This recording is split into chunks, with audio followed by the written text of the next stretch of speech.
स्वागत है आपका टिकर अपडेट्स के एक नए डिस्कशन वीडियो में, जिसमें हम देखेंगे 24 तारीख का पोस्ट मार्केट एनालिसिस और आने वाले 26 तारीख को क्या ट्रेड होने जा रहा है और जिसमें आप पोजीशन बना सकते हैं, और कौन ऐसा ट्रेड है जिसके सिनेरियो आपके बिहाफ में अगर रहा तो आप किस हिसाब से ट्रेड ले सकते हैं, चाहे वो बैंक निफ्टी में हो, निफ्टी 50 में हो, फिन निफ्टी में हो, मिड कैप निफ्टी में हो या फिर सेंसेक्स में हो। ये 6 इंस्ट्रूमेंट में आप किस हिसाब से ट्रेड कर सकते हैं सिनेरियो के हिसाब से, वो हम लोग आज डिस्कस करेंगे। एवं ग्लोबल मार्केट किस हिसाब से ट्रेंडिंग है, किस तरफ ट्रेंड कर रही है, वो भी एक स्नैप हम लोग देखने की कोशिश करेंगे। चलिए बिना किसी देरी के शुरू करते हैं।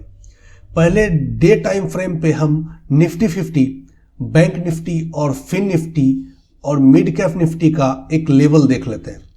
अगर निफ्टी 50 की लेवल्स की बात करें तो डे कैप पे ये जो आप कैंडल देख पा रहे होंगे, ये लेटेस्ट कैंडल जो है 20 तारीख का कैंडल, 20 दिसंबर का कैंडल हर एक इंस्ट्रूमेंट में एक क्रूशियल रोल अदा करता है, जो अभी आपका एक लेवल पता करने में मदद करेगा। आप एक मिड कैप निफ्टी में ये देख रहे होंगे लेवल, अगर आप देखेंगे फिर से आप फिन कैप निफ्टी में एक देख रहे होंगे फिन निफ्टी में, और आप देख रहे होंगे बैंक निफ्टी में, और ये आप देख रहे होंगे मिड निफ्टी 50 में। ये पांचों जो लेवल आपको दिख रहा है, ये पांचों लेवल जो है ये बहुत क्रूशियल है। इस लेवल को अगर गलती से भी तोड़ता है, ठीक है, तो आपको बियरिश होने से कोई नहीं रोक सकता। उसके बाद निफ्टी 50 में बियरिश होने के बाद एक ये पोजीशन दिखता है जो आपका ये लेवल है, ठीक है। उसके बाद फिर आपको ये पोजीशन दिखता है जो ये इलेक्शन वाला कैंडल था, ठीक है। यहाँ तक ना आए, उम्मीद है कि यहाँ तक कैंडल वहाँ तक नहीं पहुँच पाएगी। अगर वैसा सिनेरियो आता है तो आपको सेल करने से भी पीछे नहीं हटना है। हो सकता है ऐसा सिनेरियो ना आए, और चाहते हैं कि ऐसा सिनेरियो ना आए, हम रिटेलर को थोड़ा सा आसानी होगा ट्रेड करने में। चलिए अब चलते हैं ऊपर की ओर। तो अगर आप एक 15 मिनट के टाइम फ्रेम पे अगर हम लगाएं तो आपको एक समझ में आ रहा होगा कि कौन सा वो लेवल इंपॉर्टेंट है। आप ये जो बॉक्स दिख रहे हैं गुलाबी गुलाबी, जो ये पिंक बॉक्स है, ये एक डार्विश बॉक्स थ्योरी है, उसके आधार पे बनाया गया है। पिछले 2 दिन का 23 तारीख और 24 तारीख को मुझे एक लग रहा है कि एक लेवल, एक जोन पे ट्रेड हो रहा है, और इसका ब्रेकआउट होना या ब्रेकडाउन होना यह एक सिम्टम होगा, आपके पोजीशन को डिसाइड करेगा कि इसी ब्रेकआउट और ब्रेकडाउन से ही आप एक पोजीशन को डिसाइड कर सकते हैं और अपना व्यू बना सकते हैं। अगर वो लेवल, अगर आपको लगता है कि 23,703 जो क्लोजिंग हुआ है, इस लेवल को अगर वो तोड़ती है, अगर आपको लगता है कि ये लेवल अगर तोड़ती है और आप पोजीशन आप बना पाते हैं नीचे की ओर, तो भी आपके लिए ये एक डिसीजन मेकर होगा, ठीक है। अगर आप सही से अगर आप चार्ट को देखेंगे तो आपको ये समझ में आएगा कि प्रीवियस डे का जो क्लोजिंग है, प्रीवियस डे का क्लोजिंग बहुत इंपॉर्टेंट रोल प्ले कर रहा है। प्रीवियस डे की क्लोजिंग की बात करें तो वो जो निफ्टी 50 में क्लोजिंग हुआ है उसको हम लोग देख लेते हैं। निफ्टी 50 का क्लोजिंग जो 24 तारीख का हुआ है वो है 23,730 का।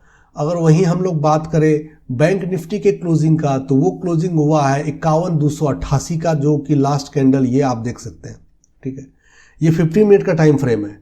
अगर आप ये देखें आप फिन निफ्टी में, तो फिन निफ्टी में क्लोजिंग हुआ है 23,753 का, और मिड कैप निफ्टी में क्लोजिंग हुआ है 12,751 का।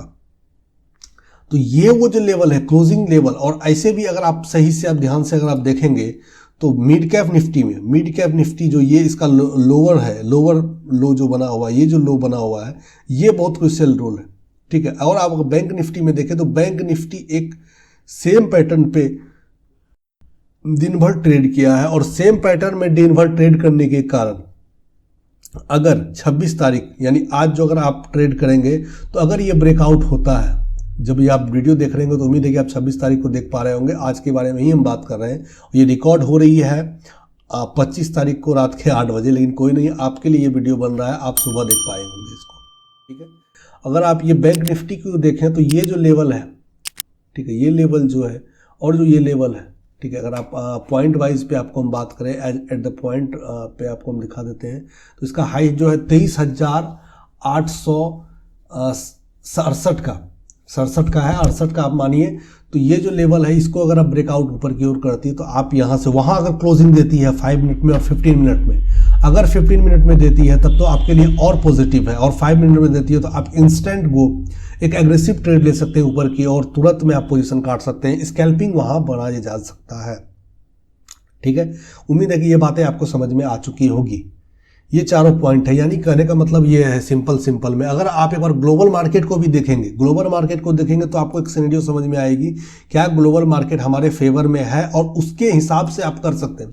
तो एक मोर ओवर अगर आप देखें तो ग्लोबल मार्केट मोर ओवर एक बुलिश ट्रेंड में दिख रहा है, एक शॉर्ट टर्म बुलिश दिख रहा है। अगर आप देखेंगे तो ये देखिए S&P 500 बुलिश, नेस्डेक बुलिश, ये दोनों बियरिश है, ठीक है, लेकिन डेक्स देखेंगे तो ये बुलिश है, ये भी बुलिश है, ये बुलिश, तो मोर ओवर मुझे बुलिश लग रहा है, जो आपके एक इम्पॉर्टेंट रोल प्ले करेगी। अगर वो ऐसा नहीं है कि आप आग ढूंढ के आप वैसा आप पोजीशन ले लेंगे जिससे आपको प्रॉब्लम हो, अगर वो पोजीशन आपको सुबह में प्री मार्केट में ही अगर दिखता है कि वो अच्छा खासा पॉइंट ऊपर लेता है और फिर वो नीचे की ओर आता है, वहाँ सस्टेन होता है, फिर ओपन होता है, तब उम्मीद चांस है कि ऊपर की ओर जाएगी, अगर वो नीचे सपोर्ट की ओर लेता है। लेकिन अगर क्लोजिंग 50 मिनट के कैंडल को तोड़ देता है नीचे की ओर, और ये जो लेवल है इसको तोड़ता है, वहाँ क्लोजिंग करता है 50 मिनट में, शुरुआत के ही 5 मिनट में, तो ज़्यादा दूर तक नहीं जाएगी, ये लेवल यहाँ से लेगा 23,540 का, फिर उसके बाद ऊपर की ओर जा सकती है, ज़्यादातर चांस यही है।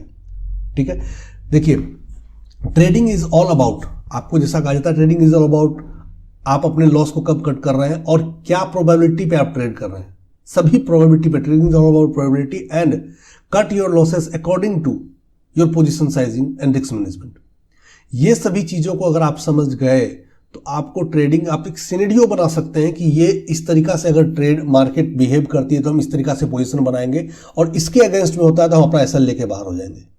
यही ट्रेडिंग है। मोर ओवर इसी ट्रेडिंग को आप अगर सही से करेंगे तो आप रिस्क मैनेजमेंट के साथ, पोजीशन साइजिंग के साथ और प्रोबेबिलिटी के साथ अगर सही से ट्रेडिंग करेंगे तो उम्मीद है कि आप इसको कॉन्कर कर लेंगे। उम्मीद है ये वीडियो आपके लिए नॉलेजफुल होगा। अगर कोई भी प्रॉब्लम इस वीडियो में आ रहा है कि नहीं ये चीज़ आपको और बताना चाहिए हमें, तो ज़रूर है कि हम डिस्कस करेंगे। धन्यवाद, ये वीडियो यहीं तक था। उम्मीद है कि ये इन्फॉर्मेशनल वीडियो आपको लगा होगा। अगर कुछ भी चीज़ें और आपको चाहिए इसमें एडिशन तो अगले वाली वीडियो में हम इस चीज़ को जरूर प्रीफर करेंगे। कृपया आप अपने व्यू को कमेंट सेक्शन में जरूर डालें। धन्यवाद।